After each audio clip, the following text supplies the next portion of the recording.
Grilling with Castillo has very quickly become some of my favourite content on social media. It is awesome.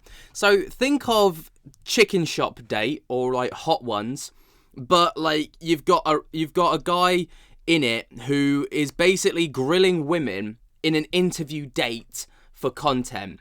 It is so good. Like literally I have consumed this stuff for days now, and I've just stumbled across a brand new episode that got released literally yesterday at the time of recording, and it's with Lily Phillips, and it came off the back of me watching one with Bonnie Blue as well.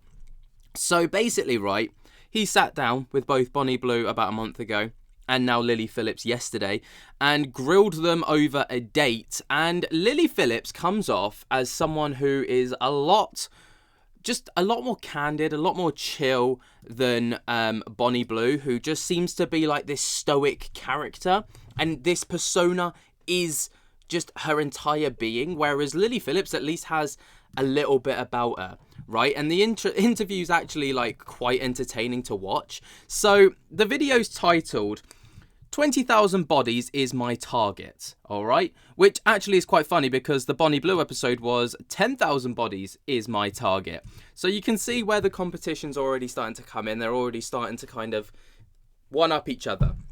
This isn't anything new, all right? But, you know, Bonnie Blue's now been deplatformed, but which quite funnily, Lily Phillips made a little jibe about it and how, taking the protection side of things very seriously over on her social media after she found out about Bonnie Blue. Make sure everyone gets a few at these. Oh, like that. Thank you. Thank you. So yeah, that was off the back of Bonnie Blue getting banned, which is quite funny at the same time. But within the episode, right, it's the idea and the premise of it is they sit down, have a date, they talk about each other, and then Castillo, who is the host of the date, will rank or give the girls like a ranking out of 10 on how likely he is to want to go on a date with them again. And it's just funny. Like the quips, the back and forth is quite funny, but there's also a lot to dive into when you look past the humor that gives you a little bit of insight into the people that he's interviewing, right? Unless it's Bonnie Blue, then it's just this character, this persona is like all that shone through. But Lily Phillips, there's a little bit of her that comes through. So obviously, if you don't know who Lily Phillips is, she's a 23-year-old adult film actress, we'll call her, right? And she's very open about discussing her career, discussing her personal life, and emphasizes the love that she has for the content that she does and the work that she does. And it all apparently started when she was around 17. She first did it and absolutely loved it, and then it just became a career for her more than just a hobby, right? And, you know, she's pretty casual and open throughout the entire thing. So she expresses a non-discriminatory approach to sexual partners, stating that she has no specific type and is open to various experiences, including with people of different ages, body types, and backgrounds. And she describes engaging in extreme activities like group sessions, we'll call them, and bigger group sessions, we'll call them, with a notable mention of a 50-man event in the goal of reaching one day 20,000 partners. Now, I have no doubt that she's probably seen the title of the last episode that went out with Bonnie Blue, and 10,000 is like, double or nothing. That's just the way that these people go. Double or nothing. Yeah, so yeah, that's all I have to say. Now, she's not actually dated anyone in 2 years, she states, preferring casual encounters, as she calls them, over relationships due to the effort required for emotional connections. She values honesty and would not mind a partner exploring their sexuality, but expects mutual acceptance of her career. And she also expresses a desire to be a single mother without needing a committed partner. Now, that's a really kind of interesting route to take, right? Especially kind of given the career that she's in. Obviously, I respect the the strong independent woman vibe that she's given off. I totally respect it, because ultimately, you know, it is doable, especially in today's day and age. You don't need a man of the house like there used to be back in the day, you know, kind of thing. But I think she could probably pull this off. Like, you know, I've got a lot more. I don't know. a lot of people label these people with a lot of different names, right? And she goes through to list a few of them at the very beginning of the date. Let me just kind of show you the first kind of part of the date, because there's some parts of it where I'm like, is that really warranted? Not from the host, by the way, I must state. You did a documentary. Yeah. Yeah. And in that documentary, he was crying. Why was he crying? It was very exhausting. Have you ever taken 100 in a day? No, bruv. And if I did, Lord strike me down right now. Nah. So good.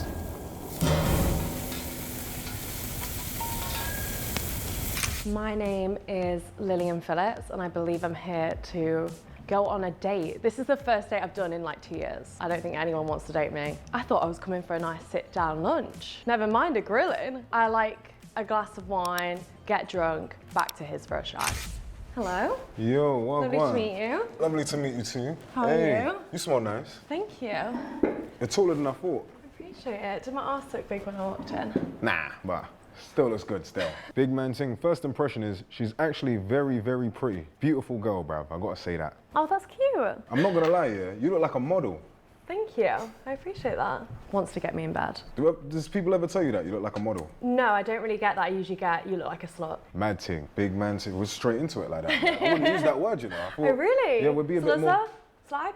Which whore? I call like a lady of the night, you get me? Oh, I'm classy sorry. with it. I know. She's going there already, bruv. Now, I'm not gonna lie to you, Now, obviously, straight off the bat, personally, I don't feel like that actually helps any case whatsoever. Like, just calling people names like that in that kind of sense, because ultimately it just kind of takes away from, like, to shame someone in that capacity just makes them do it more. Do you know what I mean? Like, they just own that title and they're just like, yeah, sure, whatever. And, you know, I don't know. I just feel like it's to be derogatory towards a person like that is not fair, let's say. I don't know how to describe it, because there's going to be people who are like, oh, well, what would you call her then? Well, like, you know, I don't know. Maybe just not that. But that's just me. But you can kind of see straight from that, you know, that first like minute or so there, like you can see the kind of back and forth that they have. It's that kind of quick edit style, which keeps me engaged, especially because I've got ADHD, right? But, you know, going on with the interview, she describes her work as exhausting and highlights the documentary where she cried due to the physical demands. You know, that was the one where she slept with 101 guys, I think it was, in like 24 hours or something ridiculous. But she said she's committed to becoming a legend in the adult industry. Legend, she calls it. Inspired by figures like Riley Reid and Angela White. A lot of people have a lot of different role models growing up, right? You know, like for me, David Beckham was for sure one. You know, Cristiano Ronaldo, Lionel Messi. Definitely wasn't Riley Reid or Angela White, that's for sure. You know, some people want to be astronauts when they're kids. Some people now want to be YouTubers, and some people want to be committed OF stars. Each to their own, I suppose. But you know, but unlike Bonnie Blue, where it's like, you know, straight down the line and it's like doing anything for the rage bait and the shock tactics and the shock value.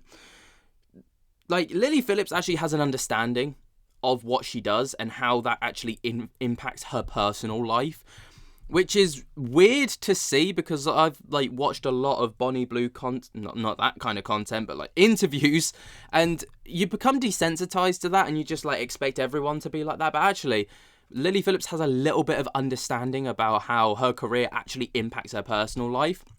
And she's like, you know, talks about how she acknowledges that her parents' lack of support for her career choice, you know, and notes that they still support her as a person. She maintains limited social connections with few friends and a preference of minimal interactions outside of her work. So, you know, she's instead of Bonnie Blue being like, oh yeah, my parents absolutely love what I do, they wouldn't want anything else for me and all the rest of it.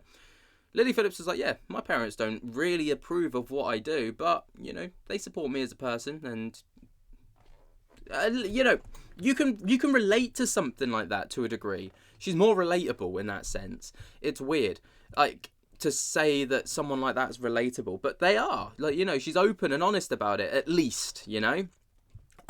Yeah, that's kind of the crux of it, but spoiler alert, if you don't go to watch the video, On the date, right, Lily Phillips is ranked 1 out of 10 due to her ambitious sexual goals. Though he does express that he would be interested in seeing her again, but maybe not for a date. It's an interesting raw kind of interaction, and it's done in such a way where it's so jovial that the walls can be broken down and there doesn't have to be that strict persona. And when you watch Bonnie Blue's episode, if you watch them, it's just day and night, stark contrast. Like I say, this mask goes on for Bonnie Blue, and she is that person through and through. There is no personality there, just dead behind the eyes. Whereas with Lily Phillips, she's at least enjoyable to watch in interviews because she doesn't just say things for the sake of rage bait. Like, she's got a little bit about her. Do you know what I mean? I don't know. Let me know what you guys think. Maybe I'm just consuming way too much of this content. Maybe I need a detox. An OF, not an OF content detox, by the way, because I'm not watching that stuff. I'm watching the interviews. Maybe I need a detox of that stuff. Don't get it twisted, ladies and gentlemen. Let me know what you guys think down in the comments while you're down there. Jump to get the hell out of that like button and subscribe. Until next time, I'll speak to you later. Peace.